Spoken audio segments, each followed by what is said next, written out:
Tennis টুর্নামেন্টের selection রাউন্ডে জিতে গিয়ে জিয়ার সামনেই রাহিকে কাছে টেনে নিল রাহুল। শুধু তোমারই জন্য ধারাবাহিকে দেখা যায় রাহুলকে প্র্যাকটিস করানোর সব দায়িত্ব নিজের কাঁধে তুলে নেয় জিয়া। রায়বাড়িতে এসে জিয়া সবার সামনে নাটক করে বলে সে নিজেও একজন টেনিস প্লেয়ার, তাই সে খুব ভালো করে জানে কি করতে হবে রাহুলের জন্য। তার থেকে ভালো তো আর রাহি বুঝবে না, তাই আজ থেকে রাহুলের প্র্যাকটিস করার সব দায়িত্ব তার। এরপরে রাহুল যখন কোর্টে প্র্যাকটিস করতে থাকে, ওই জিয়া তখন রাহুলের পাশে থাকার নাটক করে এবং জিয়া পুরো ক্রেডিট নিজেই নিতে চাই। ভাবতে থাকে জিয়া, কাল যখন টেনিসের সিলেকশন রাউন্ড শুরু হবে তখন রাহি নয় রাহুল, তোর পাশে থাকবে এই জিয়া। পরদিন সকাল হয়ে যায়, সিলেকশন রাউন্ডে চলে যায় রাহুল রাহি সহ সবাই। তবে তিতলির চক্রান্তের শিকার হয়ে যখনই খেলাটা স্টার্ট হয় তখনই রাহুল হুচুট খেয়ে পড়ে যায়, কারণ ওই তিতলি তো আগের থেকে রাহুলের জুতোটা ছিঁড়ে রেখে দেয়।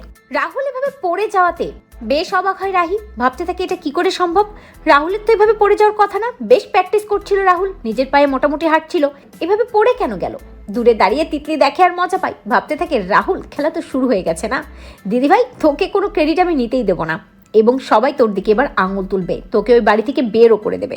খুব বাড়াবাড়ি করে রাহুলের দায়িত্ব নিয়েছিস না, রাহুল যাতে টেনিস খেলতে পারে, চ্যাম্পিয়ন হতে পারে, আর পুরো ক্রেডিট তুই পেয়ে যাস, সবাই তোকে মাথায় নিয়ে নাচে। তোর সেই স্বপ্ন আর সত্যি হলো না রে দিদিভাই, রাহুল আর সিলেকশন রাউন্ডে সিলেক্টই হবে না, এবারই রাহুল বাদ পড়ে যাবে, কারণ রাহুল তো খেলতেই পারবে না। কিন্তু রাহি থেমে থাকে না। রাহি রাহুলকে বলে, রাহুল ওঠো ওঠো রাহুল, তোমাকে খেলতে হবে। রাহি এগিয়ে আসে, রাহুলকে ওঠোই, কিন্তু রাহুল কোনো মতেই দাঁড়াতে পারে না, বেশ পায়ে ব্যথা পায়। এবং যখনই জুতোটা পরে এগিয়ে যেতে যায় রাহুল, তখনই বুঝতে পারে যে জুতোটা ছেঁড়া। জুতোটা হাতে নিয়ে রাহি ভাবতে থেকে জুতোটা এভাবে কে ছিঁড়েছে, জুতোটা তো এভাবে ছেঁড়ার কথা নয়, মনে হচ্ছে কেউ ইচ্ছা করে জুতোটা ছিঁড়ে দিয়েছে। যাই হোক, এটা ভাবার সময় এখন নয়। রাহুল রাহিকে বলে, রাহি আমি মনে হচ্ছে না খেলতে পারবো রাহি, আমার কিচ্ছু করার নেই, আমার স্বপ্ন, আমার জীবনের লক্ষ্য সব শেষ হয়ে গেল রাহি, আমার আর কোনো কিছু করারই থাকলো না।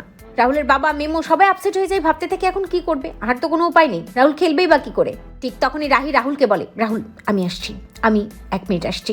অন্যদিকে জিয়া সেখানে আসে এবং জিয়া রাহুলকে বলে যে, রাহুল তুই আজকের ম্যাচে খেলতে পারবি না, সিলেকশন রাউন্ড তো আরও একটা হবে তাই না, তুই নেক্সট ম্যাচের জন্য তৈরি হ, আমি আছি তোর পাশে, আমি তোকে ভালোভাবে প্র্যাকটিস করাবো।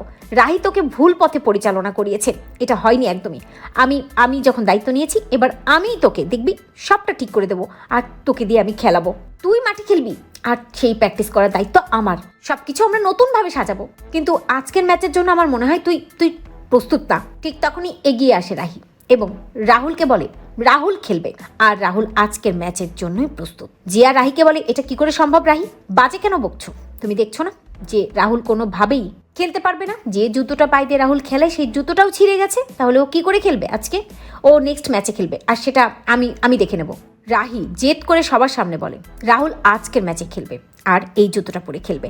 এই বলেই রাহি আরেকটা জুতো রাহুলকে দেয় এবং রাহুলকে বলে, রাহুল আমি আরেকটা জুতো আগেই রেডি করে রেখেছিলাম, আর আমি জানি যে একটা জুতোয় প্রবলেম হতেই পারে, আর তাছাড়া আশেপাশে তো শত্রুর অভাব নেই তাই না, সবাই যে তোমাকে জিততে দেখতে চাই তেমনটাও না। এই বলেই তিতলির দিকে তাকায় রাহি। তিতলি মনে মনে ভাবে, দিদিভাই আবার আমাকে ধরে ফেললো না তো। অপরদিকে দেখা যায় যে রাহির দেওয়ার জুতোটা রাহুল পড়বে কিনা ভাবতে থাকে, দাঁড়িয়ে থাকে রাহুল, ভাবতে থাকে পারবে কি সে খেলতে। জিয়া রাহুলকে বলে, রাহুল প্লিজ খেলিস না, তুই পারবি না, ওই জুতোটা পরে তুই খেলতে পারবি না, এখন সবটা ছেলে খেলা নয় রাহুল। কিন্তু রাহুল শেষমেশ ওই জুতোটা আবার পরে নেয় এবং রাহিকে বলে, রাহি আমি চেষ্টা করব তোমাকে জেতানোর। এরপরে দেখা যায় ম্যাচটা আবার শুরু হয়ে যায় এবং রাহুল খেলতে থাকে এবং খেলতে খেলতে একটা সময় রাহুল জিতে যায়। রাহি চিৎকার করে ওঠে যখন রাহুল জেতে। অন্যদিকে সবাই হাততালি দিতে থাকে, রাহুল রায় চৌধুরী সিলেকশন রাউন্ডে জিতে গেছে। সবাই যখন খুশিতে আত্মহারা, জিয়া তখন ভাবতে থাকে রাহুল তো জিতেই গেল, ফুটেজ তো রাহি পেয়ে যাবে, না আমি এগিয়ে যাই রাহুলের পাশে গিয়ে দাঁড়াই।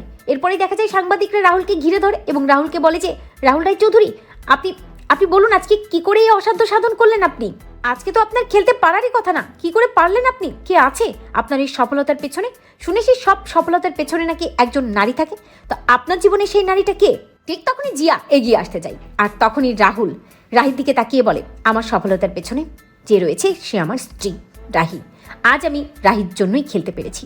এই বলেই রাহির দিকে হাতটা বাড়িয়ে দেয় রাহুল এবং রাহিকেই পাশে ডাকে, আর তারপর রাহিকে সবার সামনে ধন্যবাদ দিয়ে বলে, রাহি আজ তোমার জন্যই আমি জিতেছি, নয়তো আমি জিততে পারতাম না। জিয়া থতমুখ ভোতা করে দেয় রাহুল এবং জিয়াকে বুঝিয়ে দেয় যে রাহুল তার পাশে তার স্ত্রীকেই চাই, জিয়াকে নয়। তো বন্ধুরা তোমরা এটাই চাও তো এভাবেই যেন সিলেকশন রাউন্ডে জিতে রাহিকেই কাছে টেনে নেয় রাহুল, কমেন্ট করে জানাতে ভুলো না।